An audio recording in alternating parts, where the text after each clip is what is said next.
Hello everyone, welcome to Shivam coaching classes. आज हम पढ़ेंगे प्रश्नावली 4.3 के प्रश्न नंबर 2। प्रश्न नंबर 2 है, भागफल ज्ञात कीजिए एवं बताइए क्या भाजक भाज्य का एक गुणनखंड है। तो हम यहाँ पर पहले भागफल करना सीखते हैं, फिर हम देखते हैं क्या भाजक भाज्य का गुणनखंड है या नहीं। तो देखिए, पहला प्रश्न है x की घात 2 ऋण 11x धन 30 को x ऋण 5 से यहाँ पर हमें भाग देना है। तो हम यहाँ पर भाग देने के लिए क्या करेंगे, हमने भाग देना है इसे इससे, है ना। तो इसे हम रखते हैं बीच में x स्क्वायर ऋण 11x धन 30, ठीक है। और यहाँ पर हम इस तरह से भाग का निशान बना लेते हैं। इसे हम इस तरह से न बनाकर ऐसे वाला जो हम बनाते हैं वो भी बना सकते हैं। तो देखिए, x ऋण 5 से हमें भाग देना है x स्क्वायर ऋण 11x धन 30 को। तो देखिए, सबसे पहले हमें इस x स्क्वायर को इस x से भाग देना है। तो x स्क्वायर बटे x स्क्वायर को x से भाग देना है, इसलिए हमने x स्क्वायर को ऊपर रखा और x को नीचे। इसका मतलब क्या होता है, x गुणा x बटे x।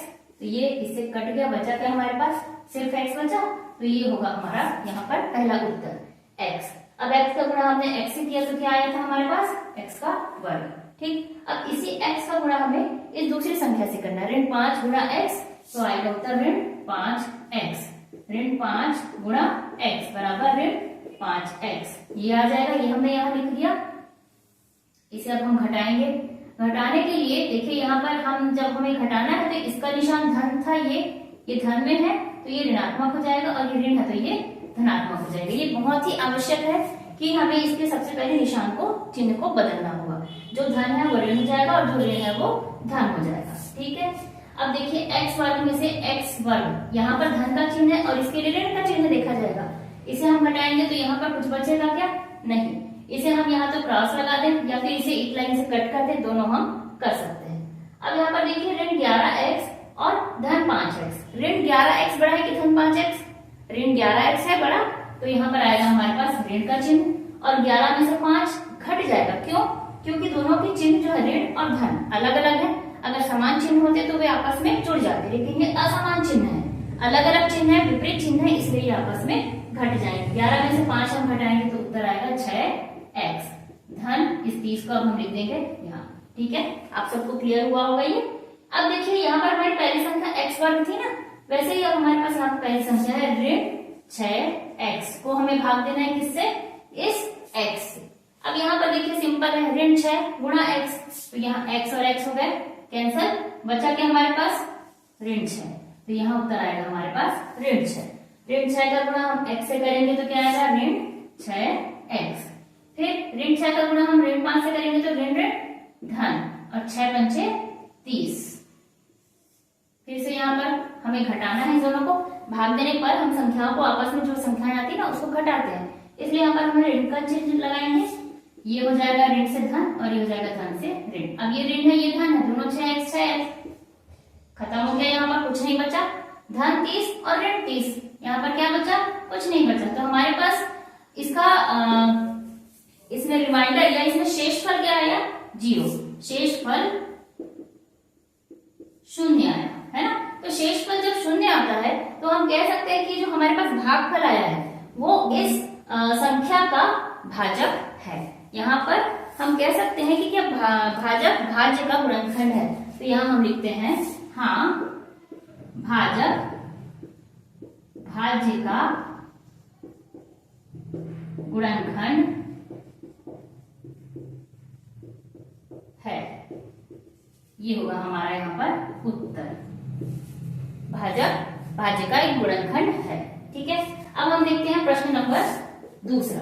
देखिए, दूसरे प्रश्न में क्या है, x की घात 2 धन 20x, x की घात 2 धन 20x धन 91 में x धन 7 का, ठीक इसी तरह से हमें इसे भी भाग देना है। x की घात 2 धन 20x, यहाँ पर 20x है, धन 91, इसे हम भाग देते हैं x धन 7 से। अब देखिए, x की घात 2 को हम भाग देते हैं x से, x की घात 2 बटा x, तो बचा क्या हमारे पास, x गुणा x बटा x, ये x वाला आंसर बचा हमारे पास 1x, x यहाँ लिख दिया हम। अब ये हमारे पास आता है x की घात 2, x गुणा 7, 7 गुणा x करेंगे तो क्या आएगा, धन धन धन 7x।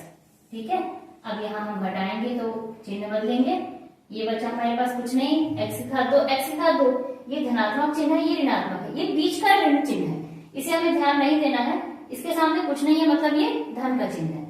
20x ऋण 7x, 20 में से 7 धन चिन्ह है और ये ऋण चिन्ह है, तो हमारा उत्तर धनात्मक में आएगा, क्योंकि 20 बड़ा है 7 से। अब दोनों को घटाने पर आएगा हमारे पास 13x धन 91।